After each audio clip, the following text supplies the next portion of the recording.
Hello, this is 10 with Jen. I'm your host, Genesis, and I'm here with Mayor Knight. Would you like to tell a little bit about yourself to get us started? Yes, I'm Mayor J.R. Knight of Hopkinsville. Been mayor now 3 years. Been a great 3 years. I enjoy being mayor. Long life resident of Hopkinsville. Lived here all my life, literally. And, there's no place like Hopkinsville. I think it's the best place in the world to live. On that, I think that we need to be very involved with our community. I've worked in the retail side of business and service side of business in Hopkinsville for over 30 plus years. And after that, I decided, and I'm still in service business. My son runs that business now and my mother. But that being said, Hopkinsville's been very good to me as in business, in life, and all. And I was asked to run for mayor, and I thought about it, and I said, sure, why not? Hopkinsville's been good to me. I ought to be able to give back. And that's the reason we started to decide to run. And I think all of it needs to be given back to. We need to make sure our young people are given to. We need to make sure that we're taking care of our neighborhoods and our on the retail side, the industrial side, on job sides. I think we need to be working on that every day. I need to know and feedback from all the community. I will ask this. I need all the feedback I can get on the community saying, hey, what do you want in Hopkinsville? What are you wanting to see in Hopkinsville? What, from grocery stores to stores that we just go and have fun at, Dave and Buster's, things like that. What do you really, Sky Zones? I need to know what people are wanting in Hopkinsville. Trust me, we used to have a lot of things out at the mall that we used to do, but Lord, back in the 70s, 80s, that's gone now. We need to be up to modern times, what the people are wanting and what people are wanting to see on that. So I feel like we can do that. And as mayor, I want to try to do that. We want to try to get everything a lot better for people to live. We want more people to live here. Because like I say earlier, and I'll say again, Hopkinsville is the greatest place in the world to live. So you've lived here, you know what it's like to be a citizen here, you know what it's like to work here. Yes. So what's one thing that's happening here right now that you're excited about? I'm excited about the growth. And I know everybody says, well, we're not seeing a lot. We're seeing it. We're starting to get momentum. With growth, the growth is housing. Mm-hmm. It is our industrial foundation, what they're doing out there, economic development. They're pushing hard to get higher paying jobs for people in Hopkinsville. Mm-hmm. Not just minimum wage jobs. We're talking good paying jobs so you can afford to have that extra car. Or, hey, it makes it easier for your kids to get out and be able to go do something. Or, hey, Mom, Dad, we want to go to Nashville this weekend. Or, hey, we just want to stay in Hopkinsville and go enjoy what we have in Hopkinsville on that. But, the growth side of it is what I'm really happy about. Growing home in Hopkinsville is one of the biggest things I've been pushing as my 3 years of mayor. And, yes, it's not as I got one gentleman that works with me up there. Mayor is not the most shiniest or the sexiest thing that you get to do. Mm-hmm. We're cleaning up neighborhoods. We're tearing down old dilapidated houses and buildings and things like that. But it is an exciting thing to see because it's something that we are finally doing that needs to be done so we can start growth for new houses and new buildings and so on. So you're doing the dirty work. You got to get that out the way, right, to improve what we need. We've got to get that dirty work done. And nobody likes to do it. I tell you right now, it's easier to cut ribbons than it is to do that dirty part.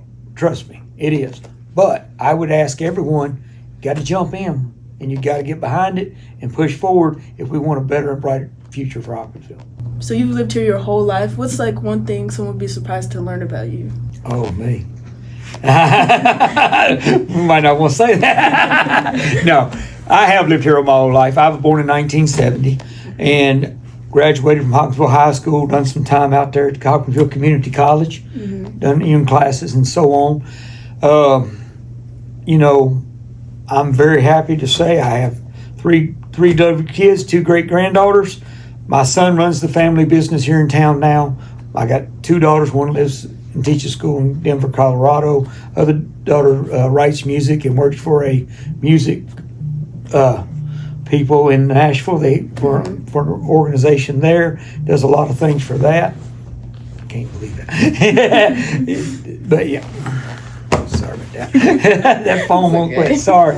But what that's going on is, Hopkinsville is home to me. I thrive on it. I remember when you could go downtown, and a lot of downtown was full with shops. KCO's, Montgomery Ward's, Cassie's Kids Corner, Keach Furniture down there through there. Used to have the big shoe store down there, Dollar Brothers and all that down there. Mm-hmm. Downtown was thriving. You went out here to the mall.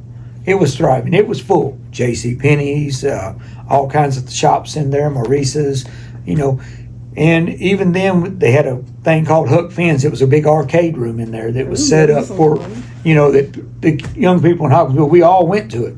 It took us an hour and a half just to drive around the mall back in the early 80s when you was there just riding around. That's where everybody went to cruise around and so on and so forth. We had a lot of fun right here on y'all's campus on Fridays and Saturday nights playing football and drum contest here at the stadium back in the day. But, we had a lot of things that we enjoyed. You seem pretty wise through all these years. You done lived life, you experienced it. What's one piece of advice that you've either learned through the experience or someone's told you that help you navigate day-to-day life? If you say you're going to do something, do it and stand behind it. Stay true to your word and true to yourself, and don't vary on that. But if you give your word and say you're going to do something, make sure you follow through. That's a good message. Who told you that? Or that's something that was instilled from me from my father and my grandfather. So what's a lesson you had to learn the hard way? Ooh, there's a lot of those. We got time. Lesson learned the hard way. You will, every lesson's different, but you do have to, listen to your elders. They will tell you the right way. You might not think they are, and you're saying, I don't think I can do it that way. I can do it better. Sometimes you don't do it better.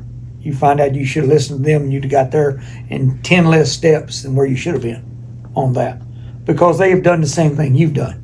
They've stretched out, and listen to them. Listen to your elders. That was some of my hardest. I was a little hard-headed. That was my hardest problem. Yeah. I was hard-headed to it. I think we can do it this way. No, there's a reason we do it this way.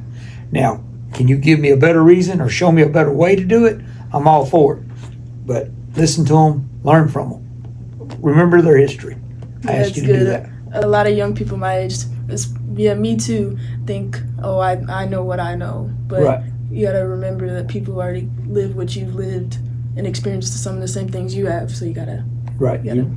Right. You just listen to them. You might not always agree with what they say, and you might take a little bit from this person or that person and bring it and make it whole to what you want it to be.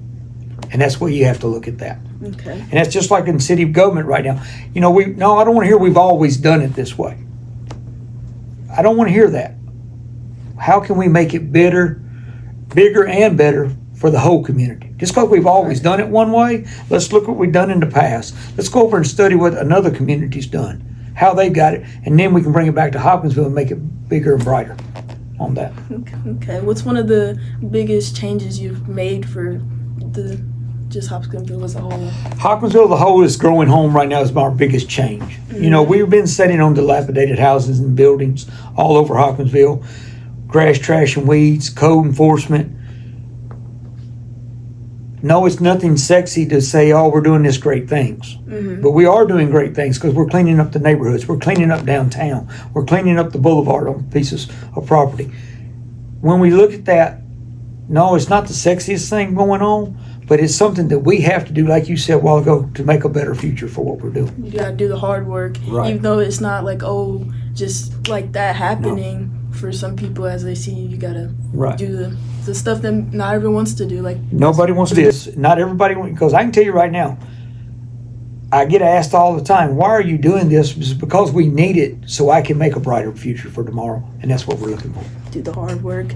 What's one part of the city that you're most proud of right now? I'm proud of the whole city. The whole city? The whole city. I am proud of the whole city. I will tell any of you that I am proud of the whole city, because it's not just one thing that makes the citizens of Hopkinsville or the city of Hopkinsville one thing. The citizens do it. The Parks and Recs do it. Our schools do it. Mm-hmm. My hat's off to Chris Benzel and them over at the school board. Was I against the merging of the two schools? I'll die bleeding orange for Hoptown High School. I love Hoptown High School. But the new school, the Colonels, the Tiger mascot, I can live with it. I can get behind it. Because I believe it'll make a bright future for our young people. Yeah, you like the theme of togetherness. Togetherness. We bringing everybody together as one. And that's where we need to be, as one. If we're all united and moving in the same direction, it makes it a better city in Hopkinsville. And what's something about being mayor that you didn't expect when you first ran? Woo-wee. We got a lot we could talk all night about that. But as being mayor, there's a lot of things I thought I knew. Mm-hmm. But until you get into this seat, you don't know. As the day-to-day things and so on, oh, you're going to do this, you're going to do that. No, you got to stop back and look at everything that you thought you were going to do and how you could really do it to make it work. I look at Public Works, they do a great job. Oh, they ought to be doing this, they ought to be paving more roads, we ought to be doing this. It's not as simple as everybody says it is. Right. State only gives so much money for paving roads. And then you turn around, you only got so much money in your budget to pave roads. And then when you turn around, you only pave only 6 or 7 miles. And you look at that money. That's the reason this year in this year's budget, I put $583,000 more dollars into the budget. Instead of only paving 6 or 8 miles, I'm hoping to pave about 16 miles.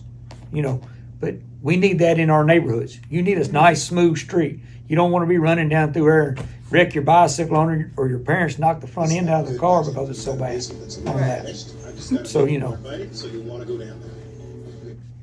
You're good, man. Hey, trust me, it happens all the time. So basically you're saying it wasn't as simple as you thought it was. No, it is not simple as you think it's going to be. You had to get your shoes.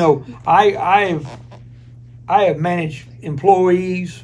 I manage my own business. Mm-hmm.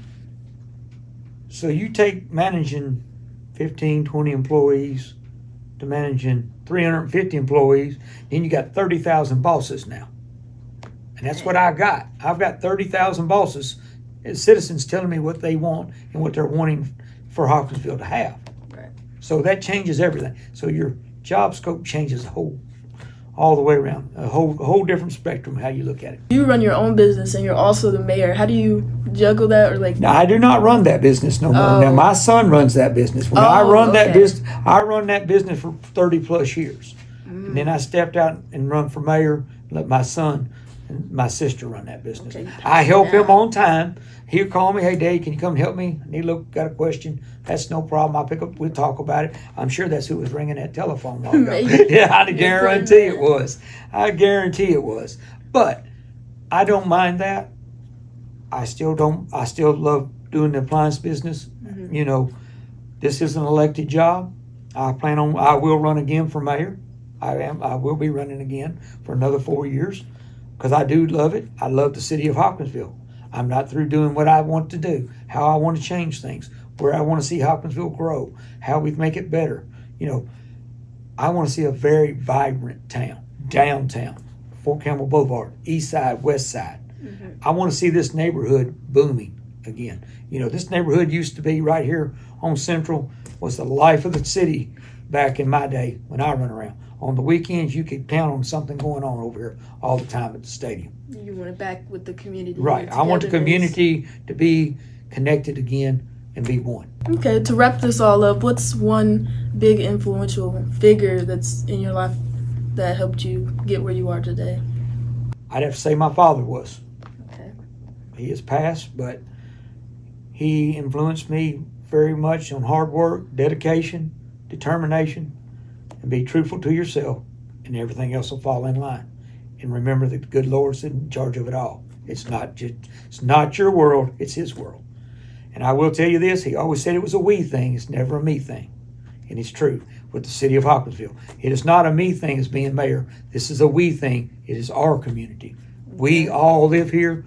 Everyone does. From the smallest child to the oldest adult. We all live here, and it is a we thing. Everyone matters. Everyone matters. Okay. That was 10 with Jen. I'm thankful for my guest, Mr. Mayor Knight. Thank you for coming on. Thank you so very much for having us. Anytime you want to talk, just give me a shout. I'll run right over. Okay. Awesome. I appreciate you, sir.